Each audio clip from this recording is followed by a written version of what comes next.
rolling. They now have 30 wins on the season after beating the Bulls handily, 123-102. Giannis threw down a monster slam in that one. It was great. Was there a piece of pepperoni on your screen or something? I saw you scratching that, trying to make I had sure. to make sure that it was like, how sometimes there's like they can't have lost 27 games already, can they? No, yeah.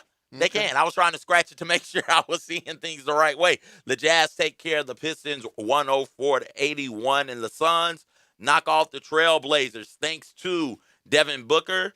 Booker went for 33, 6 rebounds, and 7 assists in that game. The Suns won 122-116. Kelly Oubre decided to be a shooter on his Steph Curry-ish. 7 threes in that game. The Grizzlies really could have used him when they almost traded him for Dylan Brooks.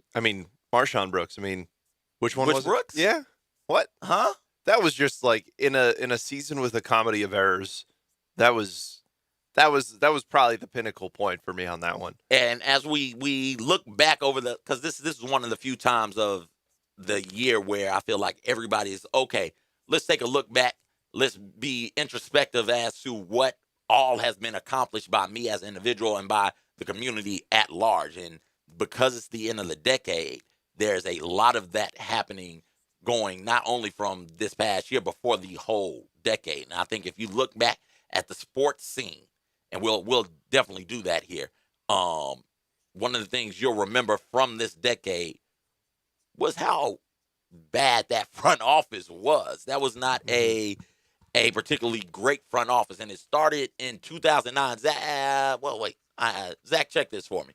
Well, first off, this Similac Zach Soy Toy, don't eat meat, can't be beat, don't scream in your wildest dreams. Zach, what's up? What's going on, guys? Look that up for me, because I think Hasheem Thabit got drafted in 09. That's right. That's right. So it yeah. started there. So a year before the decade really kicks off. And then it just goes all the way through up until they're finally ousted last year. And that front office, that is one of the litany of things that they got wrong in that front office. Right. Well, if you're going to knock them on that, you also have to credit for what they did in building the core four as well. Yeah. You can do both. Both are right. They did a great job in identifying Tony Allen taking a chance on a player like Zach, who was a pariah. And while he was really, really talented, you knew he was going to do, or you felt like you knew he was going to do some knuckleheaded stuff to end up not being able to be out on the court and ruin the locker room. The decision to draft Mike Conley and stick with Mike Conley, as well as the trade that ended up working out, sending Powell to L.A. to get Marc Gasol. That is fine, and that is good. But the way they transitioned from the core four, an era where you looked out and you were realizing, oh, wait a minute, everybody's shooting threes now. Right. Everybody's running up and down the court. We might not be able to win games by simply playing in the mud. We might need to be able to go out there and shoot with these teams and run with these teams. And they held on to everything a bit too long. Now. You mean Wayne Baldwin didn't do it for you? No. Believe it or not, Wayne didn't. Really? Yes. Oh. No. Sorry. It's okay. It's all right. I thought he would, though. I thought Sam Young would be there forever. Quincy Pondexter, I thought, yep, they definitely solved their issue with a shooting wing when they went out and got him, and none of that worked. So you got to take a look at that also, and then realize that the Grizzlies, before they got Jaren Jackson Jr., went through a terrible stretch where they didn't have a player on the all-rookie team. Let that sink in. Yeah. James Harden and those guys in that 09 draft, you look at where they are now and how valuable they are now and what they are doing. Your 2009 third overall pick was Hasheem Thabit, and he's completely out of the league. Yeah. Just gone. So that's a big miss. And then you couple it with the other misses in the draft, the Wade Baldwins, the Tony Rotens, the Adamses of the world.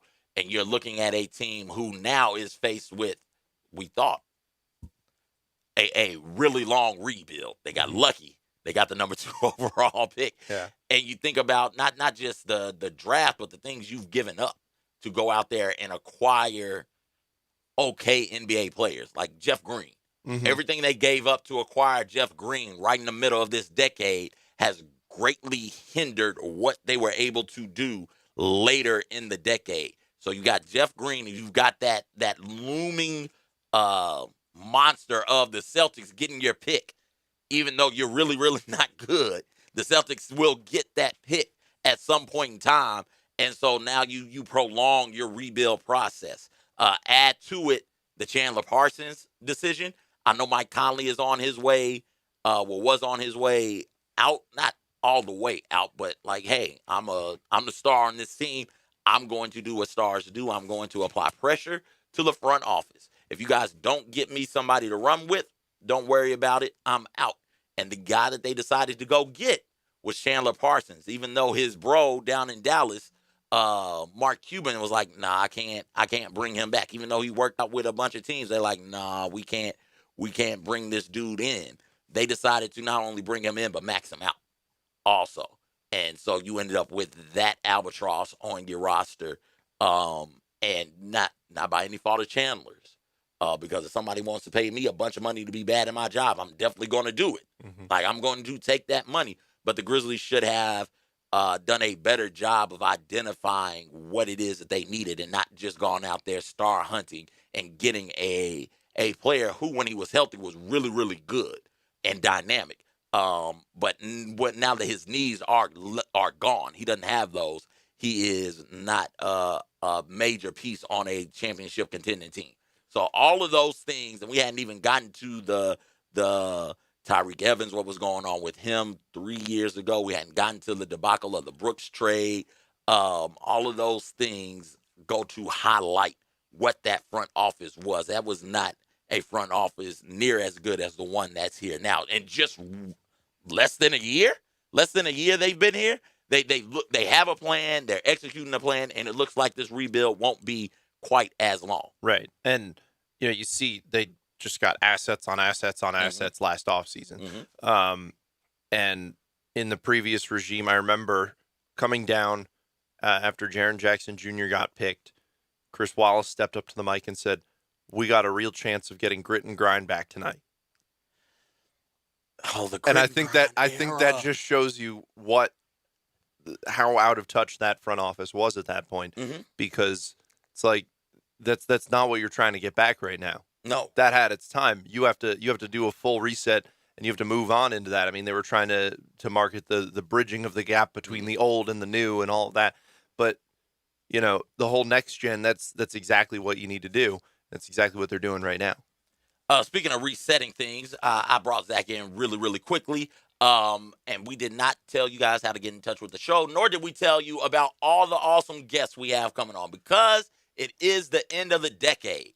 We've got J.D. Durant of In Session Films coming on to talk movies with us, movies from the decade. So if you got movie questions, feel free to text them in on the First Bank text line 67129. If you're a first-time texter, you must text 56JOIN, 56JOIN, to 67129 on the First Bank text line. Once you do that, bada bing, bada boom, you're locked in forever. You can just shoot the text off as much as you want. We also got the homie Jared Boyd, JB, is going to come and join us as well at 9. We're going to take a look back at the music scene from the decade, not just nationally, but locally. JB has JB and JD with CJ. It's great. JB has a great wealth of knowledge and really cool stories. He told one about meeting Jimmy Buffett the last time he was on. It's crazy. You should get him to tell Clayton. You should get him to tell you that one day. JB. He has not told me that one. JB, what's up with you meeting Jimmy Buffett? CJ said it's great.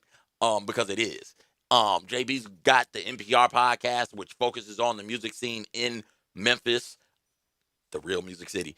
So we're going to talk Memphis music from the decade. We're going to talk national music conversation from the decade. We'll probably talk some about the Beale Street Music Festival lineup, because some of those guests, some of those acts are out now. Lil Wayne and others, get his thoughts on that, and maybe take a look back at what the decade was from a Beale Street Music Fest standpoint. Wait, Lil Wayne's not going to be there anymore? Yeah, no, he's there. Oh, sorry. When you said out, I was like... It came out. Oh, gotcha. Yeah, the list came out.